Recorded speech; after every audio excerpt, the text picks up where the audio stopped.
తన ప్రత్యర్థి అయిన జగన్మోహన్ రెడ్డి గారిని రాజకీయంగా అంతమొందించాలనేటువంటి తప్పుడు ఆలోచనతో సాక్షాత్తు తిరు వెంకటేశ్వర స్వామి యొక్క పవిత్ర ప్రసాదం గురించి తప్పుడు మాటలు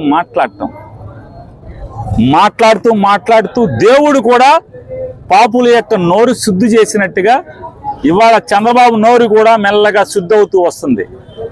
నెయ్యిని పక్కన పెట్టాం, టెస్టులు తప్పులు దొరికినాయి కాబట్టి వాటిని వాడకుండా పంపించామని చెప్పి ఆలయ సంరక్షణ అధికారులు లేకపోతే శాస్త్రోక్తంగా పూజలు నిర్వహించేటువంటి వాటి పర్యవేక్షించేటువంటి అధికారులు ఆ రకంగా కలిసింది అంటే నిన్నటికి ఎక్కడికి వచ్చాడు చంద్రబాబు నాయుడు గారు?